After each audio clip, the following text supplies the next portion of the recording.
Ойын сүйегін тастағанда элементтер оқиғалар кеңістігі 6 элементтен тұратынын білеміз. Демек, А тең А1, А2, А3, А4, А5, А6. Біріншіде алтылық ұпай түскенін, яғни бірінші А оқиғасының алтылық ұпай түскенін А6 деп жазып аламыз. Бұл алтылық ұпай түскен деген оқиғаны білдіреді.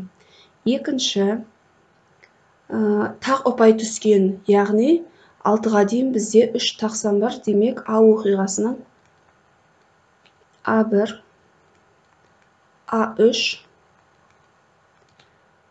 А5 тақ ұпай түскен деген оқиғаны білдіреді. Үшінші, 3-тен кем емес ұпай түскенін, яғни А оқиғасы 3-тен кем емес А3, А4, А5, А6. Бұл 3-тен кем емес ұпай түскен оқиғаны білдіреді. Төртінші, 2-ден үлкен және 6-дан кем ұпай түскенін білдіретін оқиға. Ол дегеніміз төртінші, 2-ден үлкен, яғни 3-тен басталады, А3, 6-дан кіші, яғни 4 кіреді, А5. Бұл 2-ден артық, 6-дан кем ұпай түскен оқиғаны білдіреді. Олай болса, бізге айтады, аға қарама-қарсы оқиғаны анықта дейді. Онда біріншіде аға қарама-қарсы оқиға бұл тең болады А1, А2, А3, А4, А5. Алтылық ұпай түскенге қарама-қарсы оқиға, яғни осылай болады. Екінші,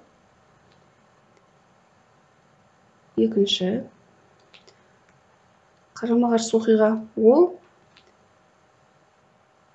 яғни таққа қарама-қарсы жүпті аламыз, А2, А4, А6. Үшінші, 3-тен кем емес ұпай түскен оқиғаға қарсы оқиға ол А 3-тен кем емес, яғни оған қарама-қарсы А1 мен А2 болады. Төртінші, 2-ден артық, 6-дан кем емес ұпай түскен оқиғаға қарсы оқиға ол болады тең А1, А2, А6. Яғни 2-ден артық, 6-дан кем ұпайлар түскен оқиғаға қарама-қарсы оқиғаны білдіреді. А, Б, С, Д оқиғалары элементтік оқиғалар кеңістігінде анықталған. Енді С, бірінші есепте С, екінші есепте Д, үшінші есепте А оқиғаларының қарама-қарсы оқиғасы. Берілген оқиғалардың қайсының салдары болады? Жалпы элементтерін назар аударатын болсақ, А оқиғасы орындалғанда С оқиғасы да орындалады екен. Сонда бірінші есепте С оқиғасы осы қалған оқиғалардың қайсының салдар болатынын анықтайтын болсақ, онда С оқиғасы А-ның салдары болады. Тағы да қарасақ, С оқиғасы Б-ның салдары болады екен. Келесі екінші, Д оқиғасы осы қалған оқиғалардың қайсының салдары болып табылады. Демек, Д оқиғасы Б-ның салдары болады. Д оқиғасы Б-ның салдары болады. Үшінші есепте А оқиғасына қарама-қарсы оқиға осы қалған оқиғалардың қайсының салдары болады. Оны жазбастан алдын А оқиғасына қарама-қарсы оқиғаны жазып алайық. Ол А1, А3, А4, А5. Енді осы аға қарама-қарсы оқиға қай оқиғаның салдары болып табылады? Бұл болады екен Б-ның салдары. Оны жазамыз. Аға қарама-қарсы оқиға Б-ның салдары болады. Және аға қарама-қарсы оқиға Д-ның салдары болады екен.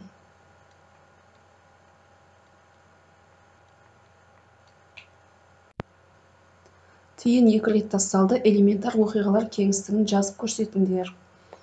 Тиынды 2 рет тастағанда келесі элементар оқиғалар орын алады. Ол елтаңба жағымен түсуі 2 рет. Елтаңба жағы және сан жағымен түсуі. Сан жағымен, одан кейін елтаңба жағымен түсуі және сан жағымен түсуі. Енді элементар оқиғалар кеңістігін жазатын болсақ, онда осыны көшіріп жазамыз. Елтаңба және сан жағы және елтаңба жағы және 2 рет сан жағы. Ақиқат және жалған оқиғаны көрсетейік. Тиынды 2 рет тастағанда 2 рет елтаңба жағы түсуі мүмкін. Демек, біріншісі ақиқат оқиға. Ақиқат оқиғаға жатады.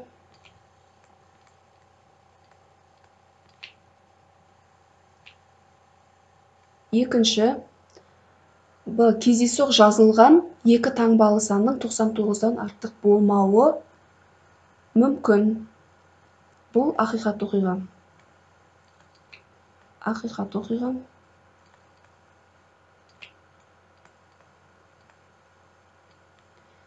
С. Ойын сүйегін тастағанда түскен ұпайдың 5-тен артық болмауы мүмкін.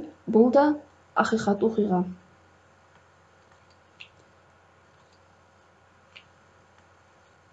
Ақиқат оқиға. Ақиқат оқиға. Төртінші, Д. 2 ойын сүйегін тастағандағы түскен ұпайлар қосындысының 12-ден артық болуы мүмкін емес. Демек, төртінші ол жалған оқиғаға жатады. Д. Жалған оқиға.